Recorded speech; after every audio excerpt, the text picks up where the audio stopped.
Malam di desa tak selalu sunyi. Kadang, malam justru punya nyawa.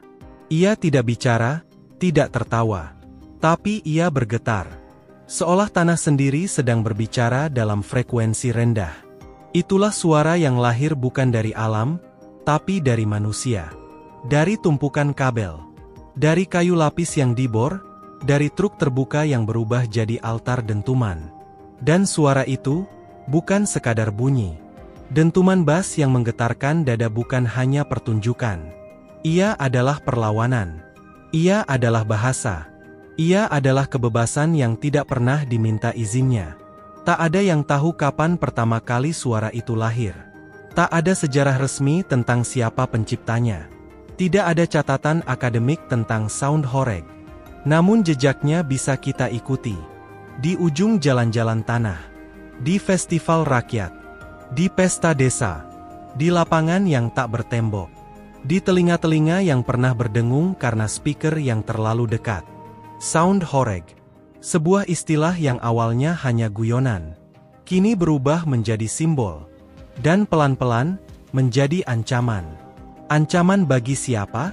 Seseorang, di balik meja. Di ruang rapat. Di kantor pemerintah. Di satu sisi masyarakat yang tidak nyaman dengan suara keras. Dentuman mulai dilarang. Mulai dikendalikan. Tapi mengapa? Apakah karena terlalu berisik? Atau karena terlalu bebas? Inilah kisah tentang suara yang tak pernah dicatat. Tapi justru paling dirasakan. Dentuman yang tak bisa diam. Karena ada sesuatu yang sedang disuarakan, dan mungkin tidak semua orang ingin mendengarnya. Jika kita mencoba menelusuri akar suara ini, maka kita akan sampai pada satu tempat yang tak tercantum di peta budaya nasional. Desa-desa kecil di Jawa Timur. Tahun-tahun awal 2000-an, ketika kaset masih hidup, VCD bajakan dijual di emperan, dan acara hajatan adalah satu-satunya hiburan massal di desa. Di sanalah, dentuman pertama lahir. Bukan dari konser, bukan dari studio, tapi dari pesta pernikahan. Saat kru panggung datang dengan speaker besar, amplifier rakitan, dan mixer yang hanya punya satu jalur input. Saat itulah, masyarakat mengenal kekuatan suara. Awalnya sederhana. 1 ampli, 2 speaker, 1 mikrofon. Tapi setelah acara selesai, banyak anak muda tidak bisa melupakan rasa itu. Dentuman yang terasa di dada. Getaran yang membuat tubuh ikut bergerak. Itu bukan hanya hiburan. Itu adalah pengalaman fisik. Beberapa dari mereka mulai bereksperimen. Mereka membongkar radio. Menggabungkan kabel dari tape mobil. Menyambungkan baterai bekas dengan speaker lama. Mencoba-coba power rakitan dari toko elektronik bekas. Dan mereka menemukan sesuatu, suara bisa dirakit. Itulah saat pertama sound rakitan jalanan lahir. Apakah ada penciptanya? Kita tidak bisa menyebut satu nama. Sound horeg lahir seperti budaya rakyat lainnya. Spontan, liar, tak punya bapak. Namun di Banyuwangi, Situbondo, dan Lumajang, kita menemukan jejak awal paling kuat. Komunitas-komunitas kecil mulai memberi nama pada set sound mereka. Guntur Audio, Megabass, Satria Sound, Mutiara Audio, New Geiger Bass, Bintang Timur Sound System. Mereka bukan produsen, bukan pabrik, tapi tim rakitan. Anak-anak kampung yang belajar dari YouTube, dari toko komponen, dari coba-coba, dan berhasil menciptakan suara yang memekakkan telinga. Bisa dibilang, sound horeg tidak punya satu pencipta, tapi diciptakan oleh rakyat sendiri. Dan justru di sanalah kekuatannya. Dari suara menjadi nama seiring waktu, nama sound system bukan hanya merek. Ia menjadi identitas. Satu desa bisa dikenal bukan karena pertaniannya, tapi karena soundnya. Warga mulai berkata, "Wah, itu desa yang punya Guntur Audio, suaranya ngeri." Maka dimulailah fase baru, perang nama. Bukan dalam bentuk kekerasan, tapi lewat suara. Satu grup tampil di hajatan. Grup lain balas di malam berikutnya. Semua ingin menjadi legenda. Bukan karena puisi, tapi karena frekuensi. Dan saat satu nama mulai viral, yang lain ikut berlomba. Maka sound horeg lahir bukan dari kompetisi formal, tapi dari hasrat. Hasrat untuk dikenal, untuk diingat, untuk didengar. Dan dunia mulai bergemuruh, perlahan tapi pasti. Di kota, orang berlomba dengan penampilan. Baju bermerek, motor mewah, rumah bertingkat. Di desa, ukurannya berbeda. Sederhana tapi keras. Yang paling keras, dialah yang paling dihormati. Dan dalam budaya sound horeg, keras bukan sekadar volume. Keras berarti tekad. Keras berarti modal. Keras berarti keberanian untuk menggetarkan malam, meski tahu besok bisa dipanggil aparat. Dentuman menjadi gengsi. Anak muda mulai ngumpulin uang bukan buat beli HP baru, tapi buat beli kabel, power, driver speaker, rack box. Beberapa mulai belajar kelistrikan. Membaca skema amplifier dari forum-forum tua. Mengukur voltase. Mencari suara yang paling nendang di dada. Karena dalam dunia sound, prestasi bukan nilai sekolah. Prestasi adalah berapa banyak orang yang minggir ketika suara kita datang. Satu desa, satu suara komunitas sound tumbuh seperti tim sepak bola lokal. Setiap desa punya kebanggaan. Dan dalam satu desa, hanya ada satu nama yang dianggap wakil suara.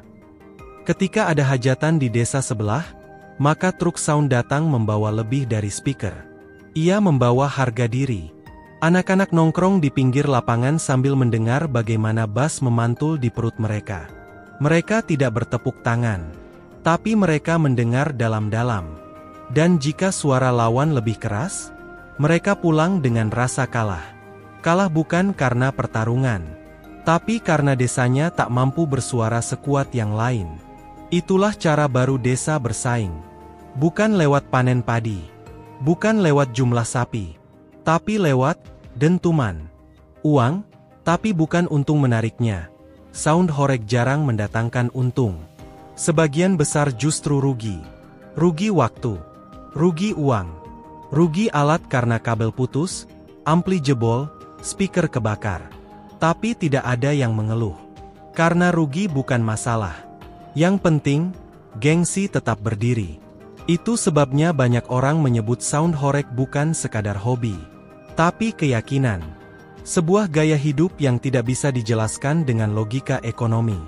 Mereka tidak cari uang. Mereka cari pengakuan. Dentuman sebagai bahasa mungkin kita berpikir, ini hanya musik. Hanya suara keras yang mengganggu tidur. Tapi bagi mereka yang hidup di dalamnya, dentuman itu berbicara. Ketika volume dinaikkan, itu artinya, kami ada. Ketika suara sampai ke kampung sebelah, itu artinya, kami tak kalah. Dan ketika speaker diputar ke arah jalan besar, itu artinya, kami ingin kalian tahu, kami masih hidup. Itulah gengsi yang bukan dalam bentuk kata, tapi dalam bentuk getaran. Dan seiring waktu, suara itu menjadi bahasa yang makin banyak dipakai. Bahasa keras, tapi jujur. Bahasa yang tak pernah diajarkan sekolah, tapi langsung dimengerti oleh telinga dan dada. Malam turun seperti biasa, tapi di banyak desa, malam bukan waktunya tidur.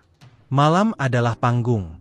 Dan panggungnya bukan aula, bukan gedung, tapi lapangan terbuka. Tidak ada sorotan lampu. Hanya sinar redup dari genset. Tak ada karpet merah. Hanya rumput dan debu. Namun, di tengah lapangan itu, berdiri tumpukan speaker yang tingginya melebihi manusia. Beberapa menjulang seperti menara. Beberapa menunduk seperti meriam. Menghadap ke tengah, ke tempat orang akan berkumpul. Ini bukan konser. Ini perang suara. Pertarungan tanpa wasit, tak ada pengumuman resmi. Tak ada undangan, tak ada promosi, tapi semua orang tahu. Malam ini, dua grup sound dari dua desa akan bertemu. Bukan untuk baku hantam, tapi baku frekuensi. Satu mulai duluan, memutar musik remix, dangdut koplo, atau reggae beat bass. Bass pertama memecah udara. Telinga mendengarnya, tapi tubuh merasakannya. Dentuman bukan bunyi. Ia jadi denyut. Orang bisa merasa seolah jantung mereka digeser sedikit. Lalu grup sebelah membalas. Volumenya lebih besar. Efek digitalnya lebih tajam. Treble-nya lebih menusuk. Dan semua penonton tahu, ini bukan soal siapa yang paling bagus, tapi siapa yang paling menggetarkan. Goyang, tapi bukan sekadar joget yang menarik, dentuman ini melahirkan satu bentuk ekspresi, goyangan bebas. Tidak seperti konser resmi. Tidak seperti pertunjukan tertib. Di lapangan Soundhoreg, orang menari seperti kerasukan. Ada yang berputar sendiri. Ada yang melompat. Ada yang membentuk lingkaran. Anak-anak kecil menirukan. Remaja merekam untuk TikTok. Ibu-ibu ikut berjoget pelan, sambil membawa anak. Semua ikut menari. Bukan karena musik, tapi karena dentuman menggerakkan. Ini bukan tarian pertunjukan. Ini tarian sosial yang muncul dari getaran. Dan itu yang membuat acara Soundhoreg terasa hidup. Kita tidak datang untuk melihat. Kita datang untuk ikut bergetar. Batas tipis antara hiburan dan kekacauan, namun di balik semangat dan kebersamaan itu, ada sisi lain. Ketika suara terlalu keras, dan ego terlalu tinggi, maka gesekan bisa muncul. Beberapa malam berubah jadi ricuh. Pemuda mabuk saling senggol.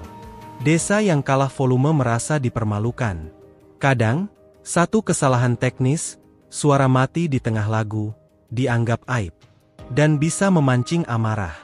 Karena di dunia ini, satu hal yang tidak bisa diterima adalah kekalahan volume. Inilah saat di mana sound bukan sekadar budaya, tapi jadi simbol dominasi. Maka setiap malam dentuman adalah malam yang rapuh. Bisa jadi hiburan, bisa juga jadi pemicu konflik. Namun disitulah keindahannya karena lapangan terbuka itu tidak pernah sunyi. Ia adalah ruang sosial yang paling jujur. Tanpa tiket, tanpa protokol, tanpa batas. Semua bisa datang. Semua bisa berdiri. Semua bisa berjoget. Dan dentuman tidak pernah pilih-pilih. Ia mengguncang siapa saja, kaya atau miskin, tua atau muda, anak-anak atau orang dewasa. Di tengah lapangan itulah, masyarakat menemukan kebersamaan yang aneh tapi nyata. Satu suara, untuk semua. Dentuman sebagai pemersatu. Atau, sebagai pemicu. Tergantung siapa yang mendengar. Dentuman Soundhoreg mungkin terdengar seperti kegilaan lokal. Sekadar hiburan rakyat. Sekadar pesta pinggir jalan. Sekadar cara anak muda melampiaskan energi. Tapi, apakah benar cuma itu? Karena semakin lama, semakin banyak suara dilarang. Ada surat edaran. Ada patroli malam. Ada peraturan jam. Ada razia amplifier.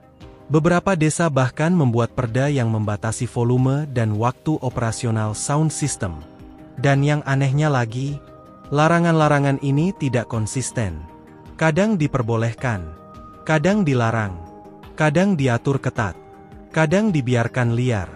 Ini bukan penertiban biasa. Ini seperti penyesuaian sistematis. Apakah suara bisa mengancam? Coba kita lihat lebih dalam. Soundhoreg bukan hanya dentuman. Ia adalah cara rakyat bersuara. Secara harfiah dan metaforis. Dan suara selalu berbahaya bagi kekuasaan yang takut dikritik. Di banyak tempat, ketika orang-orang mulai berkumpul tanpa izin, aparat mulai gelisah. Karena suara bisa menjadi bentuk perlawanan. Dan Soundhoreg bukan hanya mengumpulkan orang, tapi membentuk komunitas. Komunitas yang loyal. Komunitas yang punya identitas. Komunitas yang tidak tergantung pada institusi.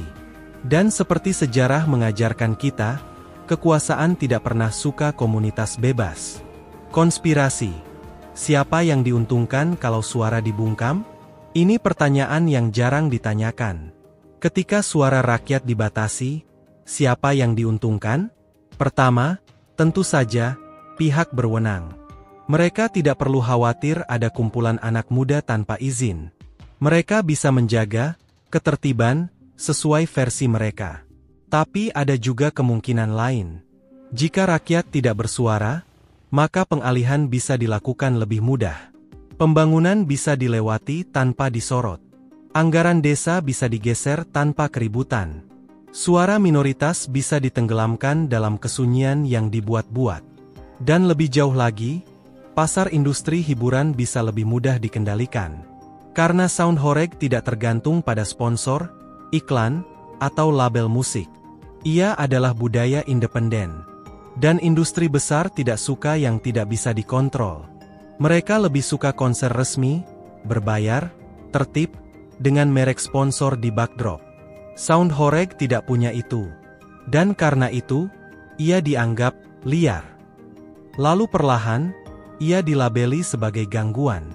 Dan sekali itu terjadi, suara rakyat bisa dimatikan, tanpa protes, karena dianggap melanggar ketertiban umum.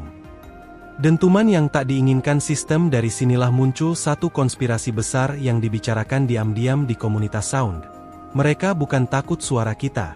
Mereka takut orang-orang mulai berkumpul dan menyadari bahwa kita bisa bersuara tanpa izin.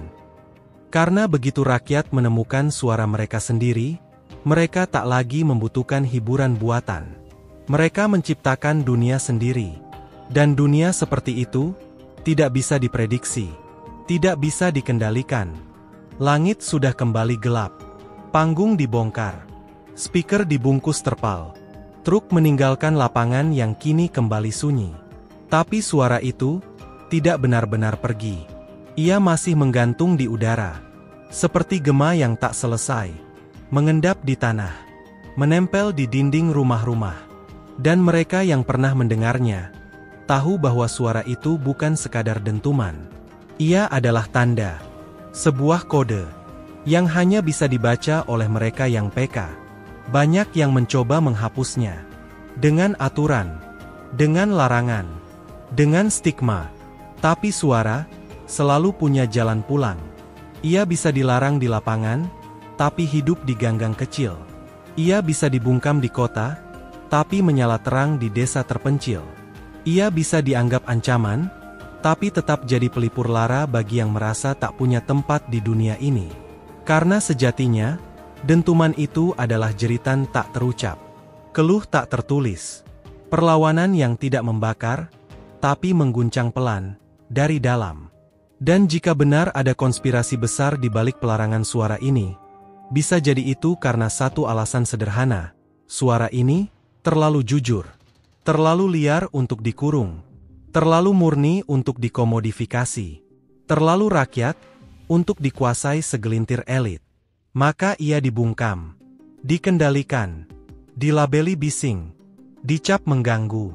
Padahal diam-diam, suara inilah yang menyatukan, yang menyembuhkan, yang menghidupkan malam-malam sunyi yang tak ingin ditinggalkan. Suara ini adalah jejak. Jejak dari masa lalu yang tak pernah pergi. Jejak dari generasi muda yang ingin bicara, tapi tak tahu cara lain. Dan selama masih ada satu ampli yang menyala, selama masih ada satu anak muda yang mengangkat mic dan berkata, "Cek, 1, 2", maka jejak itu takkan pernah hilang.